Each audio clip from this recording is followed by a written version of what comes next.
Buenas tardes, bueno, no sé si buenas tardes, buenos días, no sé lo que toca decir ahora, ¿no? Como no hemos comido, pues me imagino que serán buenos días todavía.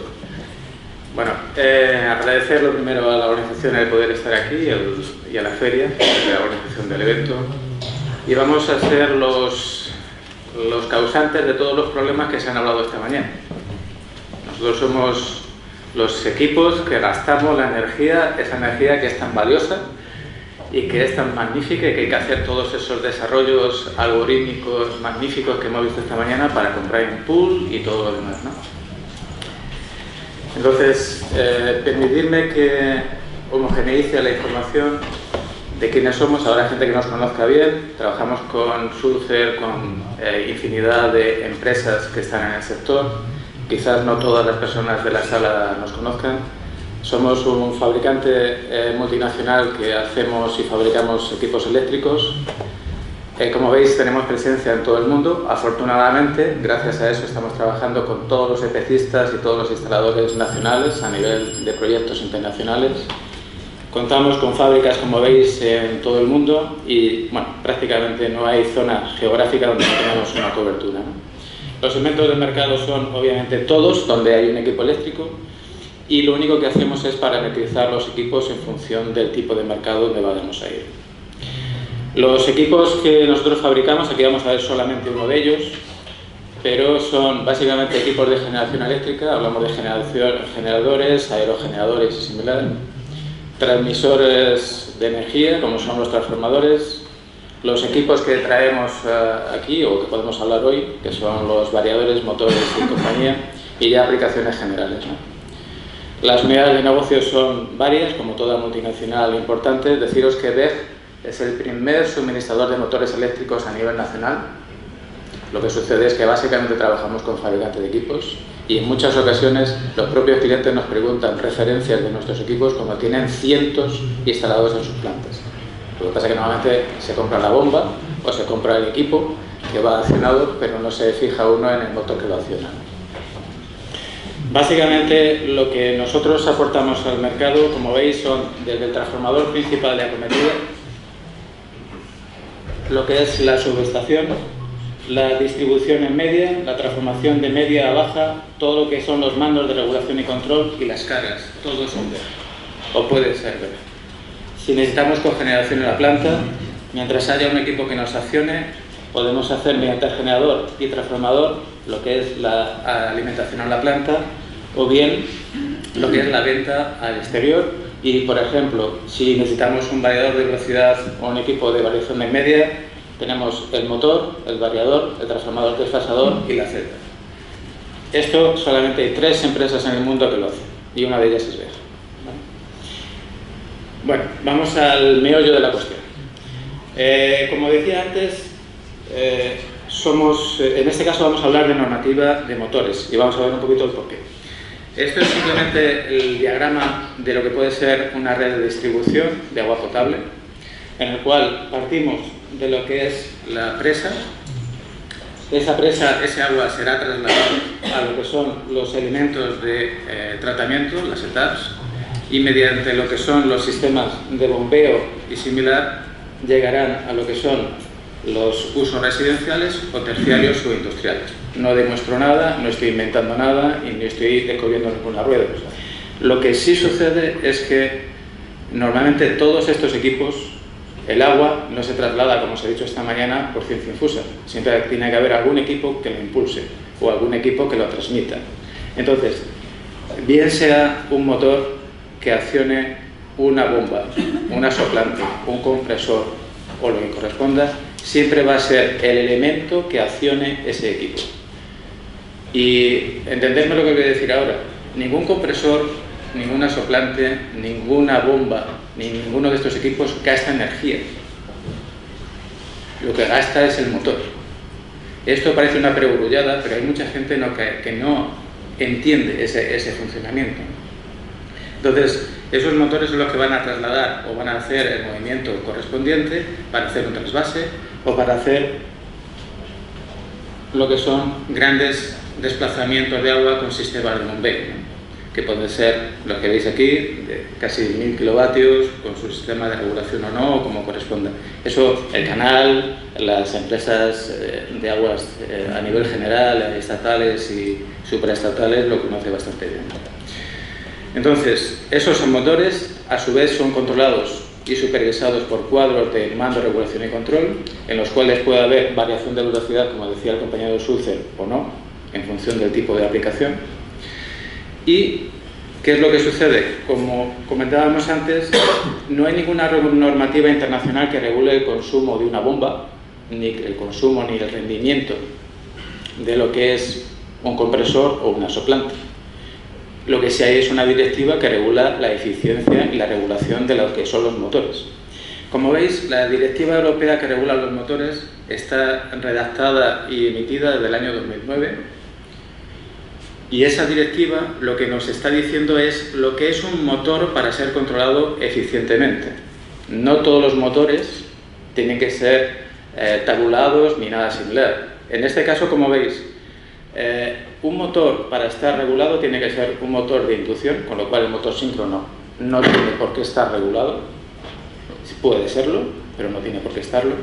De jaula de ardilla y bifrecuencia o monofrecuencia. Y también es importante que veáis que es de velocidad única. Como sabéis, hay motores que son de doble velocidad, los cuales también estarían exentos.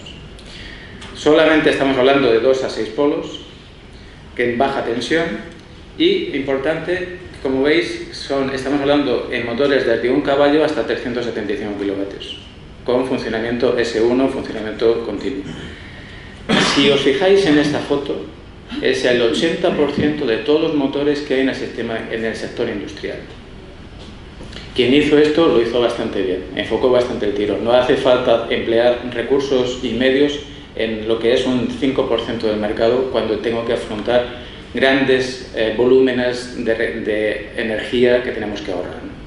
Entonces, como veis, desde el año 2009 está esta directiva, la cual ha tenido varias etapas de introducción en el mercado. Y desde el 2011, como veis, no puede haber equipos de lo que nosotros denominamos, en la directiva se denomina IE1. Estamos en 2017. Hoy se siguen preguntando por equipos eficiencia IE1 e inferiores. ¿Por qué? Porque los clientes desconocen el beneficio que tiene el emplear motores de alta eficiencia para ellos, y también porque hay fabricantes de equipos que, a sabiendas de que no hay ninguna policía que vaya a estar detrás de ellos, si el cliente no lo sabe y paga, es el problema del cliente, ¿vale? Entonces, pensad que la directiva no está para estrangular el mercado, está para beneficiar a lo que es el usuario final, porque al final lo que va a hacer es pagar menos en el recibo de la luz. Y de hecho el canal Isabel II y determinadas empresas que tienen grandísimos consumos, como habéis visto esta mañana, miran mucho qué equipos son los que tienen que ponerse, ¿no?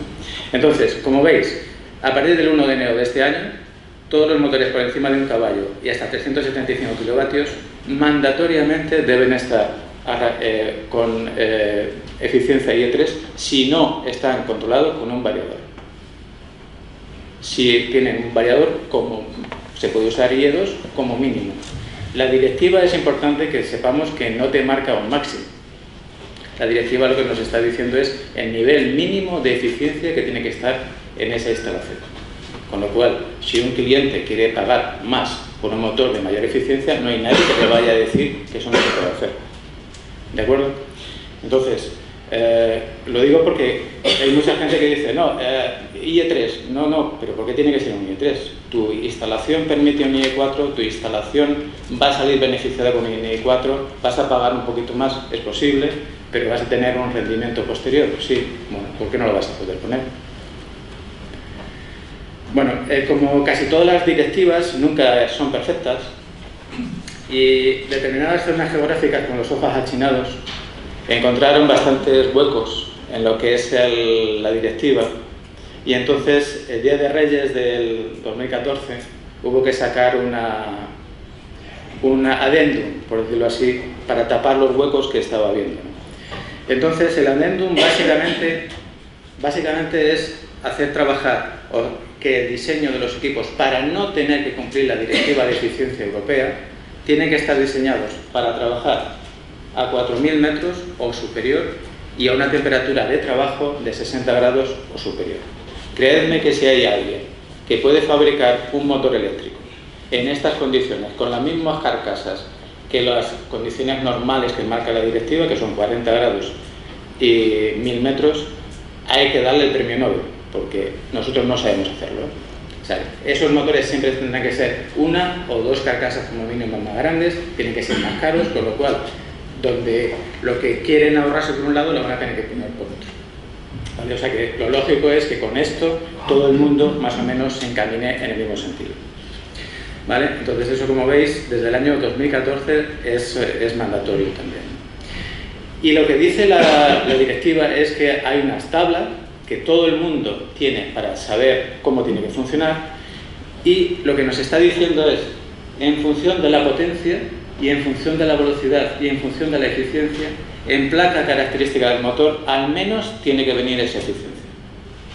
Yo como fabricante puedo decir que un motor de 45 kilovatios IE2 4 polos es 93,1, pero yo puedo hacer mi motor con 95. Al menos tiene que venir 93,1 como garantía, ¿vale? Para que todos los clientes y todos los fabricantes tengamos un marco regulatorio común, porque si no sería una catástrofe, ¿vale? Entonces, en esta tabla, como veis, no solamente se llega hasta IE3, porque es la tabla de la IEC, donde se nutre la directiva europea, en la cual ya se habla del IE4.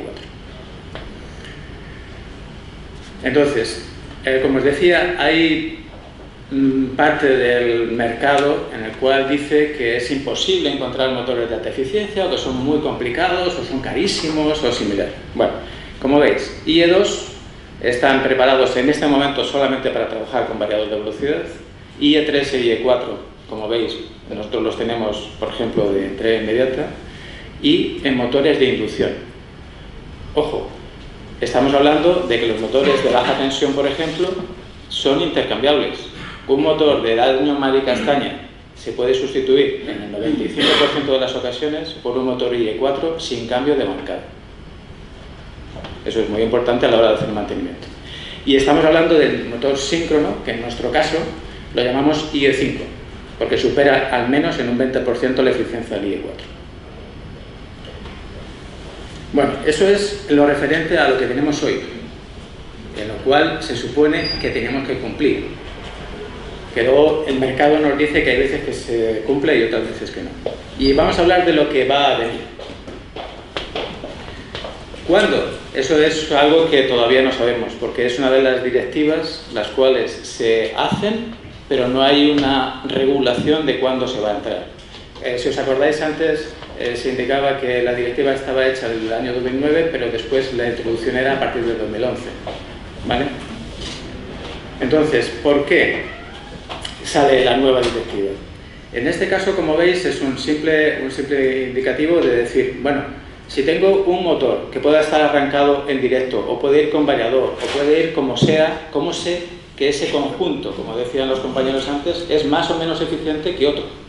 No hay ninguna regulación, no hay ningún tipo de directiva, no hay ningún tipo de patrón que regule si un sistema es más o menos eficiente que un otro, porque no hay ninguna estructuración a fecha de hoy.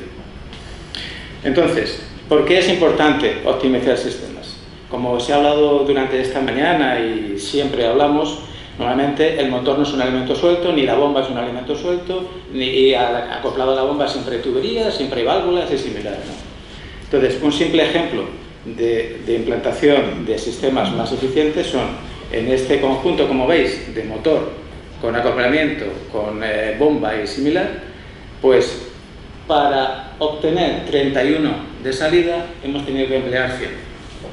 Si por el contrario utilizamos equipos de mayor eficiencia, tanto en tubería como quitando la válvula, poniendo variador y similar, para conseguir los mismos 31 tenemos que emplear solamente 43.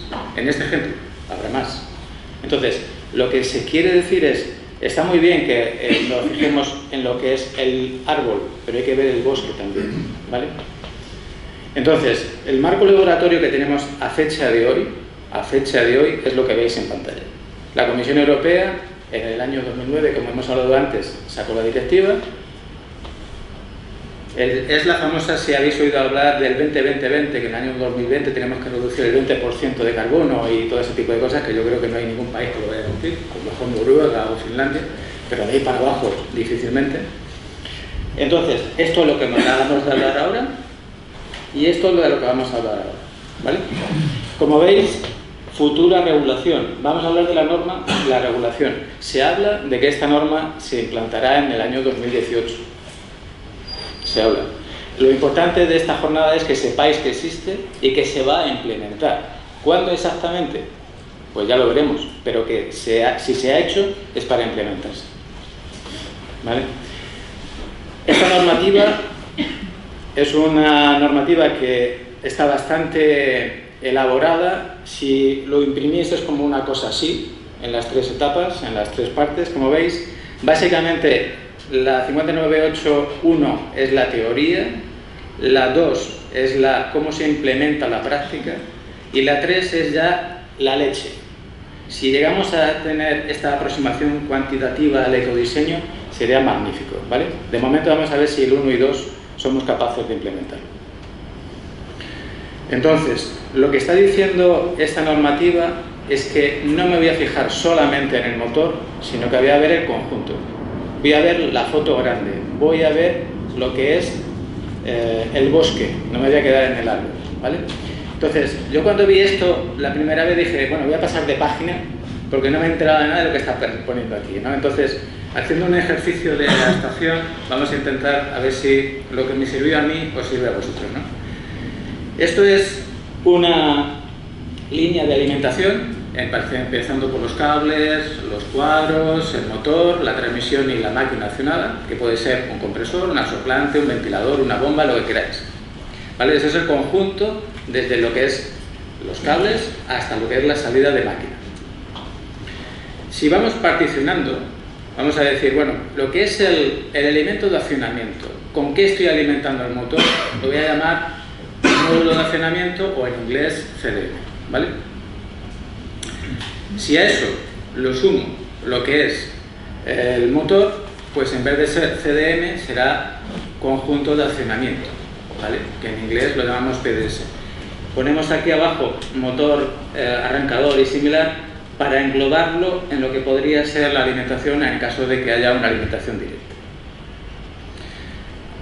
¿Vale? Entonces eso sería el sistema y ya por último ya sería el equipo accionado. Como veis, si lo partimos es más fácil ver lo que es el conjunto de lo que estamos hablando, ¿no? Entonces, lo que está diciendo la norma es, a partir de este momento lo que voy a hacer es regular cómo y en qué aplicación estás teniendo tú ese sistema. En este caso, aprovechando lo que ha dicho el compañero del SULCE, pues qué tipo de aplicación estás teniendo, qué tipo de curva y qué tipo de funcionamiento le estás pidiendo al motor, ¿vale? Eso está regulado por la directiva, pero esto no ha inventado nada nuevo, esto es lo que ya sabíamos y lo han puesto ahora en un papel, ¿vale?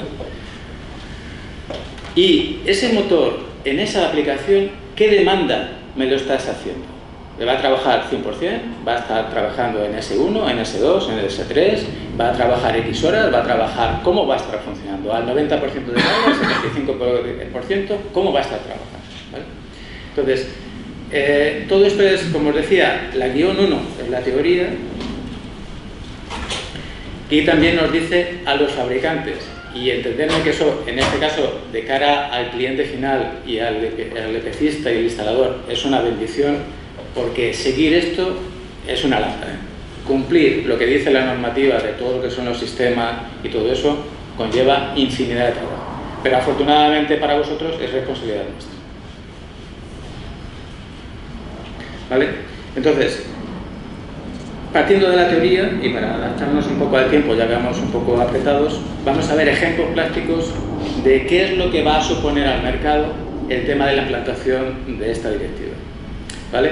Entonces, nos va a decir, en esta, como veis, en la guión 2, nos va a decir los valores de referencia de pérdida que van a tener que tener los equipos.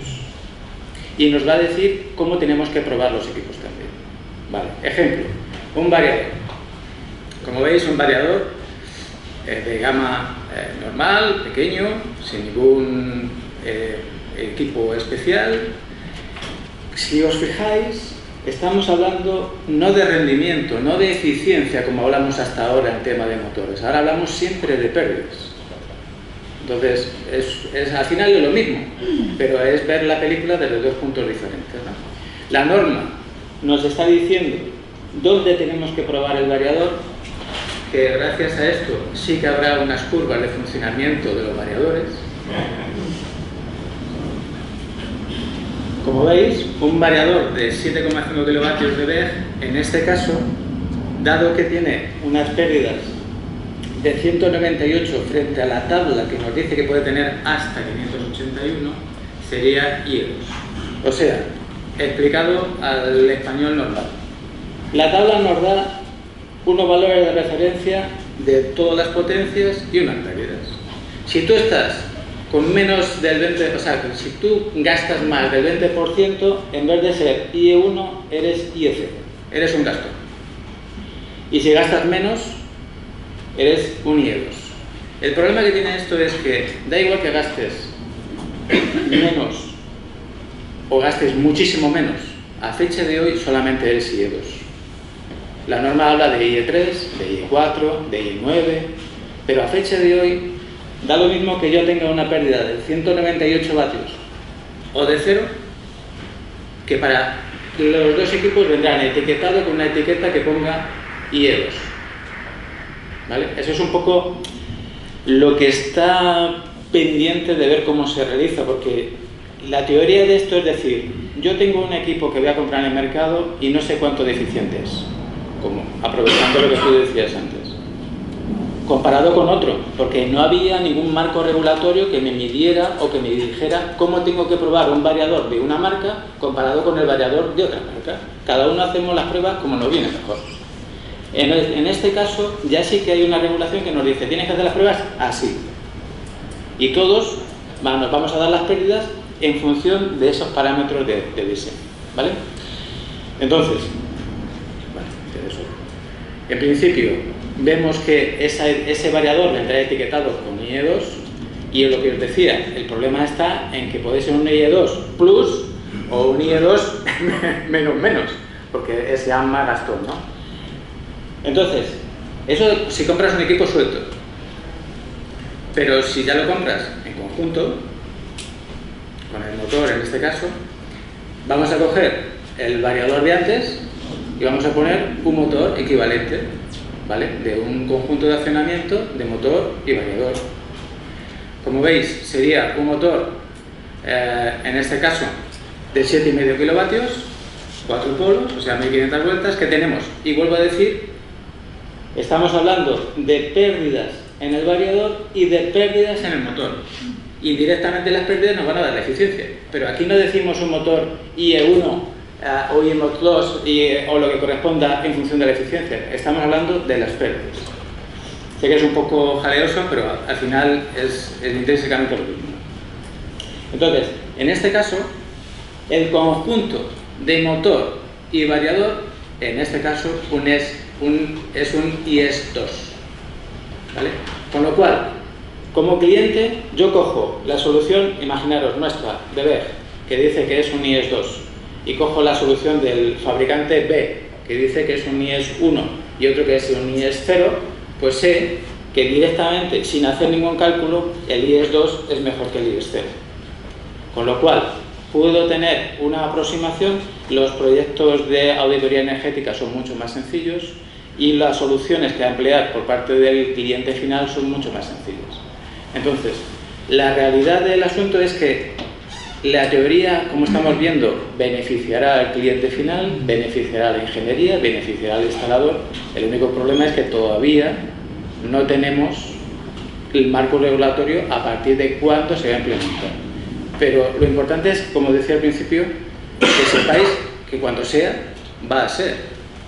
Y va a ser no más pronto que tarde, porque si se ha empleado tanto tiempo y recursos para esto, es por algo, ¿no?